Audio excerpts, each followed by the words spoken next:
Oi, gente. Oi, povo lindo. Bom dia. Bom dia na paz do Senhor. Bom dia mesmo. O meu dia aqui em Porto Velho amanheceu molhado. Muita chuva, mas não é só muita chuva não, tá? Graças a Deus, nós levantamos nesta quarta-feira com muita vontade de servir a Deus, com muita vontade de crescer na graça e no conhecimento, com muita vontade de conseguir chegar aí na sua casa para esta sublime célula que o Senhor nos deu a responsabilidade de criar, né? Nós estamos aqui no nosso discipulado radical. Queremos mandar um beijo bem forte para todos os nossos irmãos que se inscreveram no nosso canal Divina Semente Webster Moraes, tá? Se você entrar aí no YouTube, se você ir lá e pesquisar Divina Semente Webster Moraes, você vai entrar no nosso canal e você vai ter acesso aos nossos ensinamentos. Nós estamos tendo no Divina Semente, nós temos ali gravado, né, o nosso devocional Ler para Crer. Temos ali o nosso seminário Raízes de Prosperidade, está tudo em andamento. Temos ali a nossa live de comunhão, que acontece todos os dias, das 18h45 às 19h45. E temos também a nossa célula do Discipulado Radical. Estou aqui, tá? Não no meu nome, mas estou aqui em um nome que é sobre todo o nome, que é o nome de Jesus. Esse nome fabuloso, este nome no qual eu me apoio, no qual eu apoio a minha fé, neste nome que todas as famílias da terra são abençoadas por meio dele. O Senhor Deus disse a Abraão que por meio de Abraão o Senhor iria abençoar todas as famílias da terra.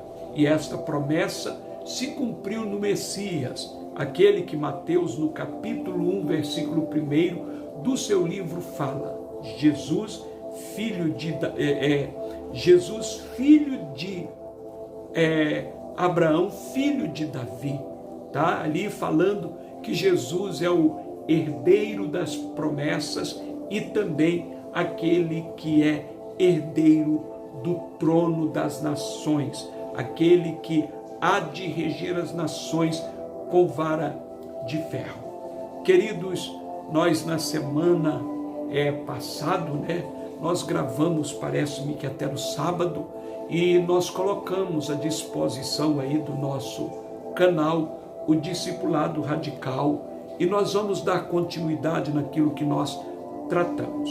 Tá lá no nosso vídeo anterior, nós falamos sobre aquela decisão que é considerada a maior e mais sábia decisão que alguém possa tomar na sua vida, que é a decisão por Cristo, que é decidir-se a viver em novidade de vida. Chega de pecado, chega de maldade, chega de mentira, chega de prostituições, chega de corrupção, de desonestidade, chega de violência, chega de pecado, chega de vida torta, né? Eu acho tão lindo, porque os homens, eles olham para a vida das pessoas e eles fazem em cima da conduta das pessoas as suas vãs filosofias.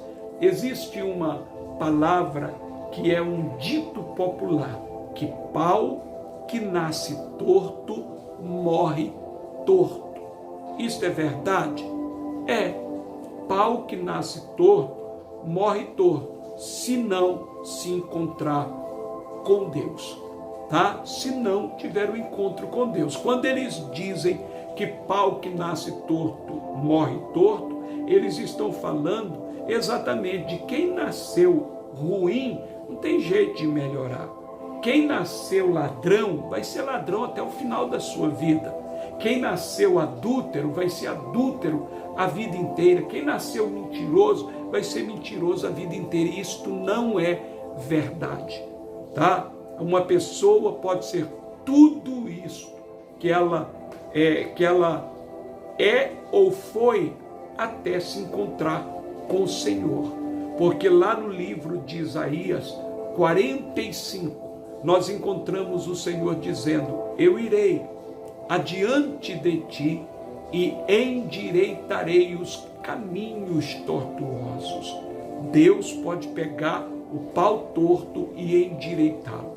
Deus pode pegar o mais terrível dos pecadores e transformá-lo em uma pessoa reta, em uma pessoa abençoada. A igreja é um forte exemplo disso, porque a igreja ela é composta de gente que misericórdia, num passado próximo ou num passado distante, foram tudo aquilo que podemos dizer que não vale nada. Eu me lembro quando o cantor Matos Nascimento foi pregar para o Dedé Santana, aquele participante dos Trapalhões. Ele disse: Dedé, um homem sem Deus, ele vale muito menos do que um saco de lixo furado. Você já pensou nessa hipérbole? Ele usou uma hipérbole para mostrar a condição do homem sem Deus, tá? Do homem sem Deus. O homem sem Deus é como uma folha seca caída no chão, não vale para nada. Então, mas quando nós nos encontramos com o Senhor, Ele tem este bendito poder de pegar a nossa vida e de nos modelar segundo o seu caráter. No capítulo 18 do livro de Jeremias, a palavra do Senhor nos fala lá da casa do oleiro.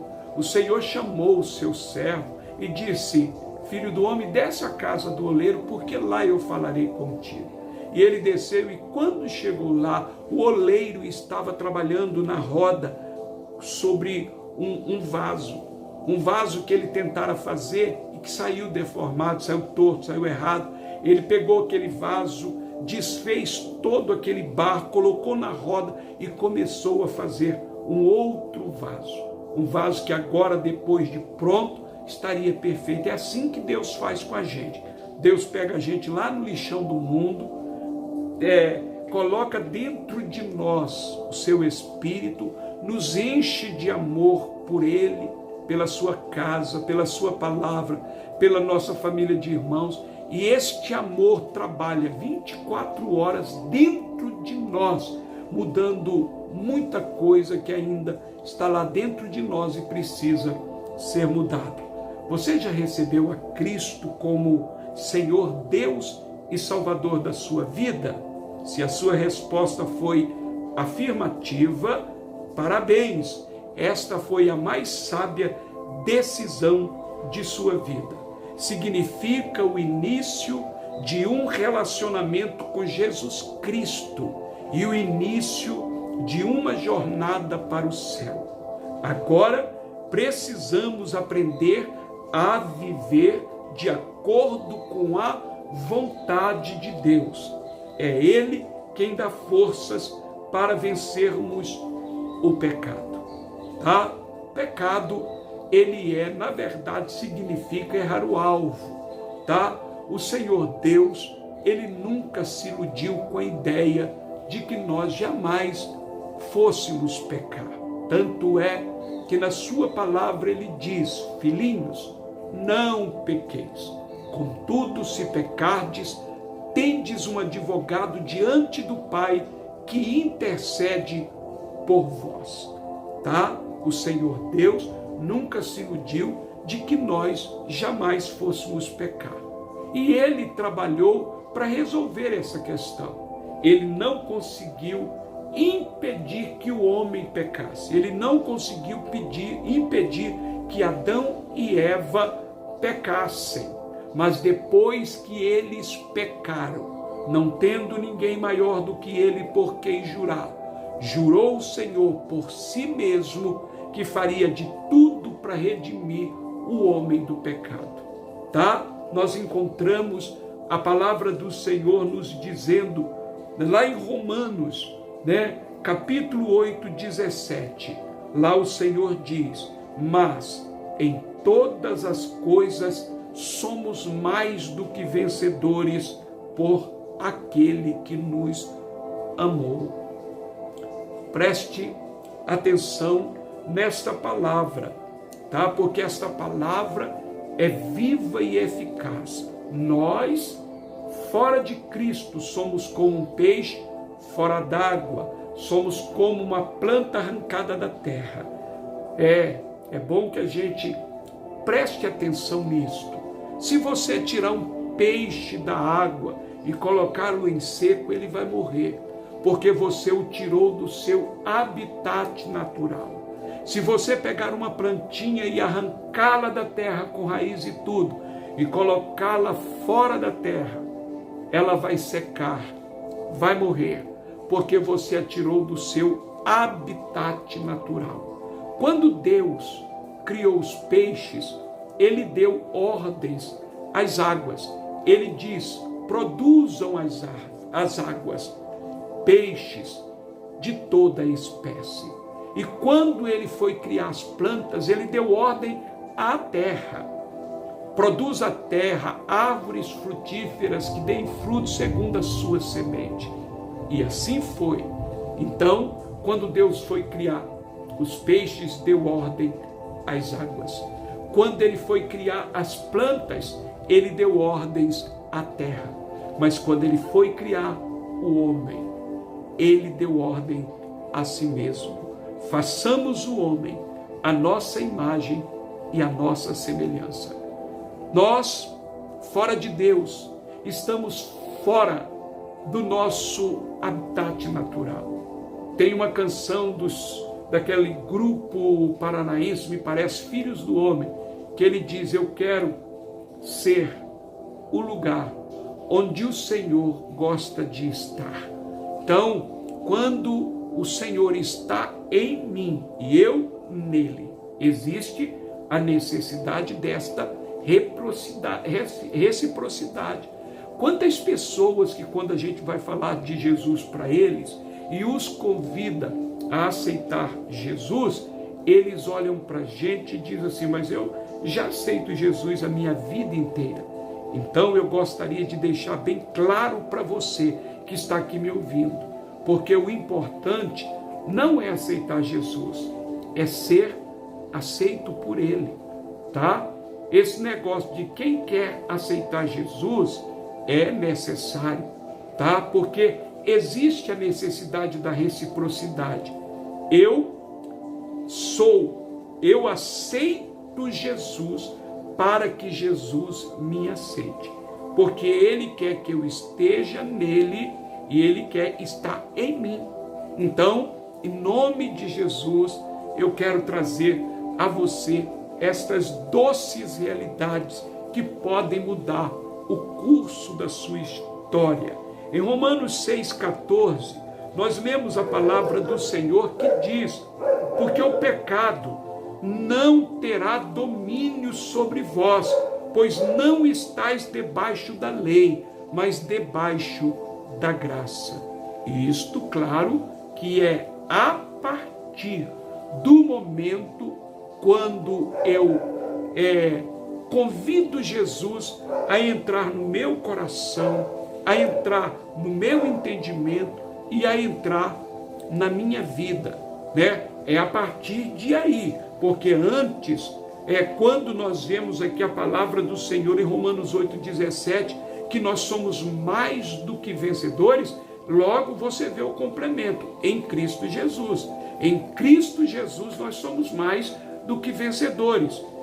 Fora de Cristo Jesus nós somos derrotados, falidos. Sim, nós somos naturalmente tudo aquilo de ruim que possamos ser, tá? É Ele, o Senhor Deus. Agora que nós estamos em Cristo, precisamos aprender a viver de acordo com a vontade de Deus. Vamos dizer, eu tenho uma empresa e eu estou precisando de funcionários. E você vem até mim, sabendo que eu estou tendo vagas e me pede o emprego. E eu falo para você, sim, eu tenho emprego, preciso de pessoas. Faz o seguinte, dá uma idinha ali no almoxarife, pega aquele uniforme, vista aquele uniforme, calce aquela botina, coloque aquele boné, pegue aquela roupa, volte aqui, porque eu vou te encaminhar ao setor onde você vai trabalhar. Aí você olha para mim e diz, ei, o senhor está dizendo que tem uma vaga de emprego e eu preciso dela. E eu estou aqui para trabalhar. Só que tem um negócio, eu me recuso de vestir teu uniforme. Eu me recuso, eu acho ele ridículo. Aquela cor laranja, eu não gosto de cor laranja. Esse negócio de boné na cabeça o dia inteiro, vai cair meus cabelos. Não, aquele negócio de botina, isso é muito quente, a nossa região é muito quente. Eu não vou usar seu uniforme. Eu quero o seu emprego, mas seu uniforme eu não vou vestir. Então, infelizmente, eu vou ter que dizer para você. Então, faz o seguinte, meia volta, sai da minha presença, vai para onde você quiser, porque o meu emprego será dado para aquele que vestir a minha camisa, aquele que vestir o meu uniforme. Se você não quer fazer isso, então você não serve para fazer parte da minha empresa. Assim é Deus, queridos.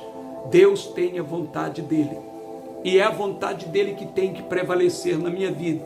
Dizer, eu estou disposto a servir a Deus, mas eu não estou disposto a abandonar o pecado. Então não existe como você andar com Deus. Não existe como você dizer que serve a Deus e ao mundo ao mesmo tempo. Jesus disse simplesmente, não podeis servir a dois senhores. E ele ainda reclama dizendo, por que vocês me chamam de Senhor se vocês não estão dispostos a fazer o que eu vos mando? Então, veja bem, agora que nós já decidimos por Cristo, precisamos aprender a viver de acordo com a vontade de Deus. E uma coisa interessante, gente, que muitas pessoas, quando vêm para Cristo, eles acham muito difícil abandonar o pecado no qual viveu tantos anos. Existem aqueles que encontram dificuldade para parar de beber, para parar de fumar, para parar de prostituir, para parar de roubar, para parar de mentir e para parar de fazer tudo aquilo que não presta. E elas acham muito difícil. A boa nova que eu tenho para você que pensa assim, com a sua força própria, de fato, será muito difícil. Com a sua força própria. Mas a palavra de Deus, ela declara que é Ele, o Senhor, quem nos dá forças para vencermos o pecado. Tá? É Ele quem nos dá a força que nós necessitamos. Por isso, Ele diz, mas em todas estas coisas somos mais do que vencedores por amor àquele que nos amou. E agora também em Romanos 6,14, lemos, porque o pecado não terá domínio sobre vós, pois não estáis debaixo da lei, mas debaixo do pecado. Gente, eu quero contar uma experiência minha, lá da cidade de Galiléia, Minas Gerais, próximo a Governador Valadares e Conselheiro Pena. Eu passei a minha infância e até acho que os 16 anos de idade, eu fui criado ali em São Geraldo do Baixio, Galiléia, né? E lá na minha cidade, lá em Galiléia, na rua Pereira 7, número 580, eu morava ali. Do lado da nossa casa tinha um menino chamado Ubiratã. Ele parece-me que já é até falecido. O Biratã era o valente daquela região. Ele era o cara que punha terror na garotada. Todo mundo morria de medo do Biratã. O Biratã era um menino forte, era um menino violento, é um menino briguento. E o Biratã, por muitas e muitas vezes, me deu uma coça. Quando nós falamos essa linguagem mineira, me deu uma coça, nós estamos falando, me deu uma surra. Não foi uma nem duas vezes, não, foram várias. Várias vezes o Biratã me surrou, me bateu, tirou sangue do meu nariz, cortou a minha boca, deixou meu olho roxo. Quer dizer, ele me bateu muito. Mas sabe, um dia aconteceu um fato. O meu tio Paulinho da moto ali em Rio de Piracicaba, pai do Ripe Galileu, o tio Paulo já partiu para a eternidade, e o tio Paulo ainda era jovem, e eu ainda adolescente, tinha 13 anos de idade, o Biratã devia ter uns 15, eu tinha 13 anos, e tinha o Jean Carlos Pereira, meu primo irmão, que era pequeno e era o meu xodó, era a coisinha mais que eu amava nessa vida. Eu cuidava do Jean como hoje cuido bem da minha alma, eu cuidava muito bem do Jean. E o Jean lá no Rio Doce, lá em Galileia, no Rio Doce, meu tio foi jogar bola lá na beira do Rio Doce, que tinha um campo de futebol, e levou eu comigo e me pediu para que eu lavasse o carro dele. Aí eu levei balde, eu descia lá no rio, pegava água, e ali tinha uma praiazinha. E o Jean estava nadando lá, até que ele desistiu de nadar e quis sair da água. E quando ele foi sair da água, o Biratã pegou o barro e jogou nas costas dele. Ele tinha 5 aninhos de idade. E de repente eu ouvi que o Biratã fez um bolo de barro e jogou forte, doeu e ele chorou. E quando eu ouvi o choro dele, eu corri para ver o que tinha acontecido. Que eu cheguei, o que foi, Jean? Ele disse, o Bira, que era o apelido dele, o Biratã, o Bira jogou barro nas minhas costas, ele jogou aqui, doeu. Aí eu falei, não, entra aí, lava as costinhas aí e vem para cá. Aí ele foi, quando ele foi sair, o Biratã jogou novamente um bolo de barro nas costas dele. Acostumado a sempre me bater, ele não tinha nenhum temor diante da minha presença ali. Ele jogou aquele barro nas costas do Jean e jogou mais forte. E eu vi. Quando eu vi aquilo, subiu dentro de mim uma ira tão grande, que eu me dirigi ao Biratã e falei assim, ei, sai aí dessa água, vem aqui fora, porque hoje eu vou te arrebentar em 1000 pedaços, seu filho do diabo, vem para cá. Aí ele, acostumado a me bater tantas vezes, e eu nunca jamais ter resistido a ele, ele sai todo valentão das águas e vem para cima de mim.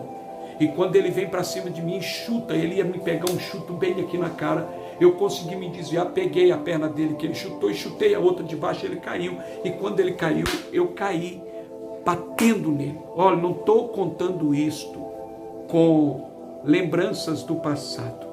Tá, estou contando como testemunho, só para fortalecer você na fé. Sabe o que aconteceu?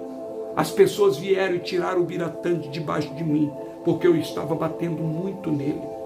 Naquele dia eu descobri que eu perdia para o Biratã, é porque eu tinha medo dele. Eu tinha medo dele.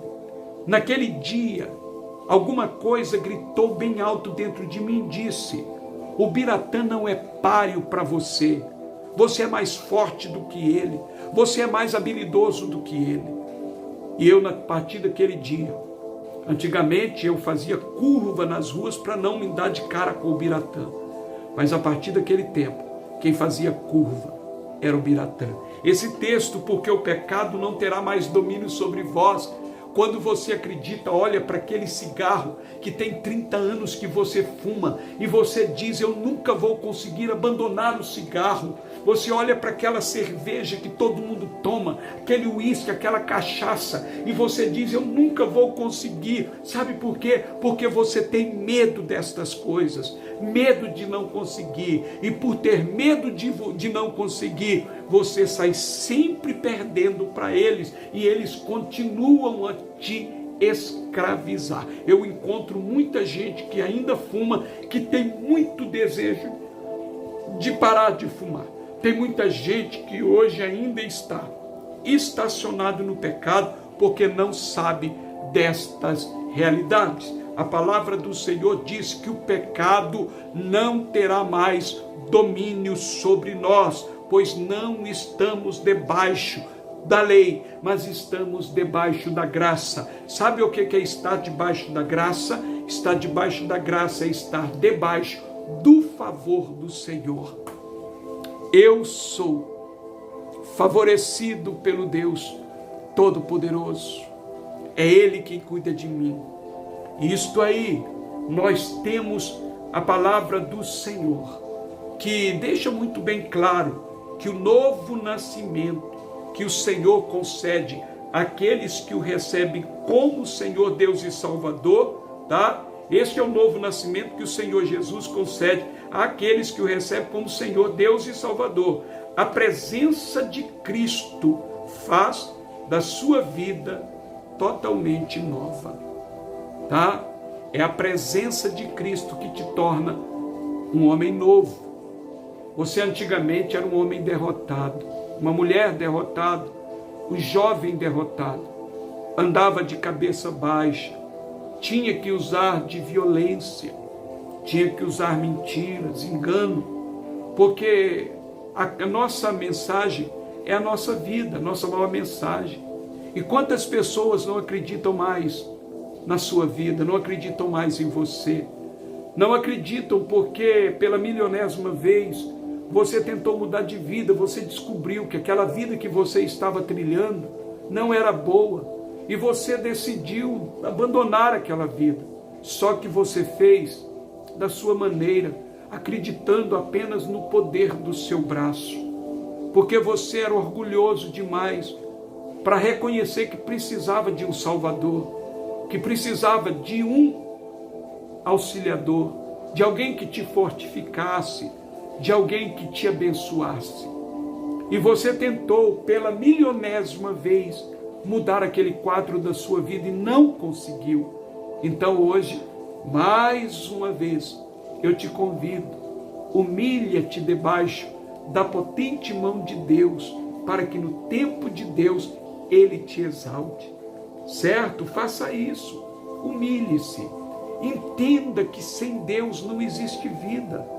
João, na sua primeira epístola, diz que quem tem o Filho de Deus tem a vida, e quem não tem o Filho de Deus não tem a vida em si mesmo. Então, em nome de Jesus, eu quero concluir aqui a nossa célula, quero concluir aqui o nosso discipulado radical desta manhã, desta data, desta quarta-feira, e amanhã nós estaremos aqui novamente. Nós estaremos aqui com o complemento desta mensagem, que não vai parar aqui. Tem muita coisa boa para você aprender. Eu sou o pastor Webster de Oliveira Moraes, ministro do Evangelho do nosso Senhor e Salvador Jesus Cristo, desde 1983, quando entreguei minha vida para Jesus e deixei Ele ser o meu condutor. Que Deus em Cristo Jesus te abençoe, que o Senhor te guarde, que o Senhor faça resplandecer o rosto dele sobre ti, e que o Senhor te dê a paz. Amém? Fiquem com Deus, em nome do Senhor Jesus.